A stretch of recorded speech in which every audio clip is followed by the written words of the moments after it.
Hello students, ये एक question है आपके सामने।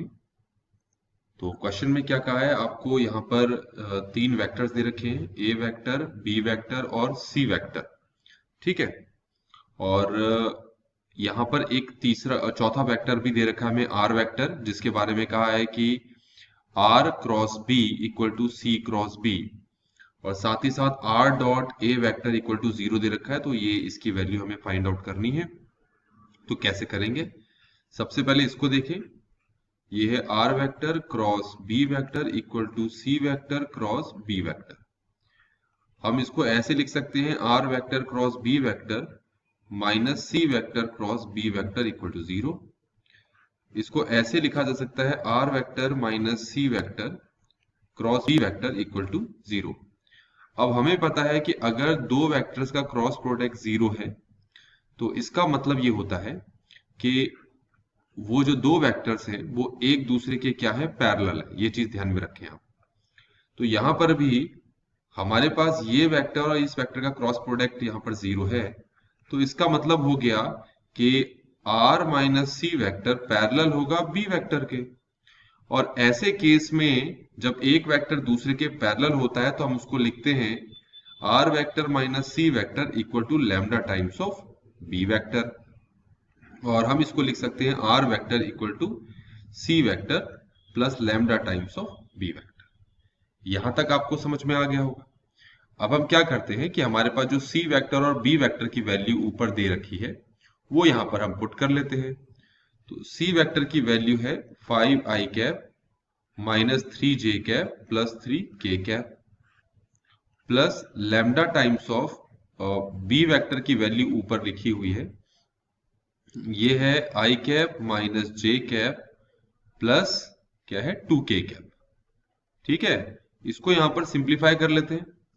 तो सिंप्लीफाई करने से हमारे पास बचेगा 5 प्लस लैम्डा आई कैप और minus 3 minus lambda J cap, फिर plus 3 plus 2 lambda K cap. तो देखिए हमारे पास ये आर वेक्टर यहां पर बनकर तैयार हो चुका है।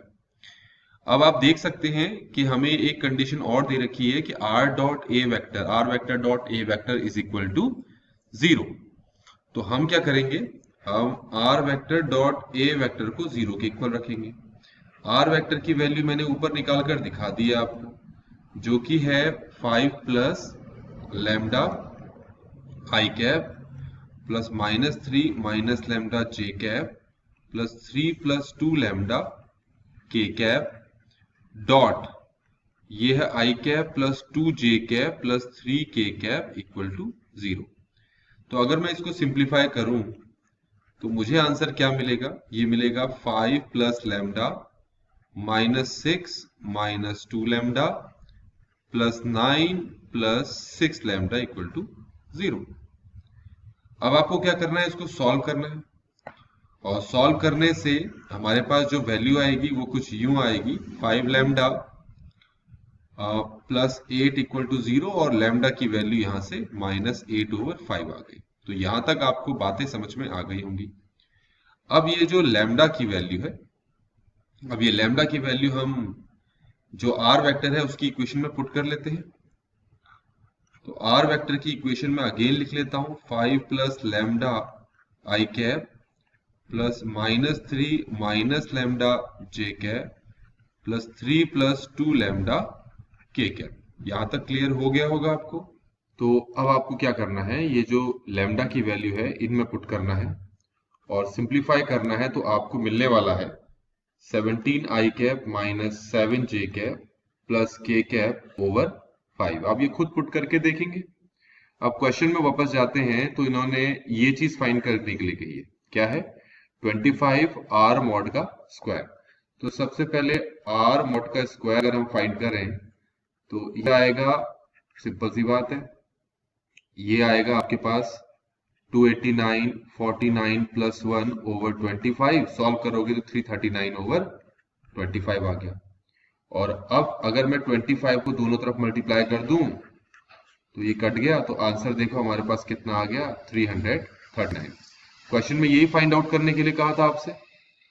तो क्योंकि यहाँ ऑप्शन अभी है नहीं अवेलेबल, तो आंसर हमारे पास कितना है 339। तो इस तरीके से बच्चों ये क्वेश्चन यहाँ पर कंप्लीट होता है। Thanks for watching.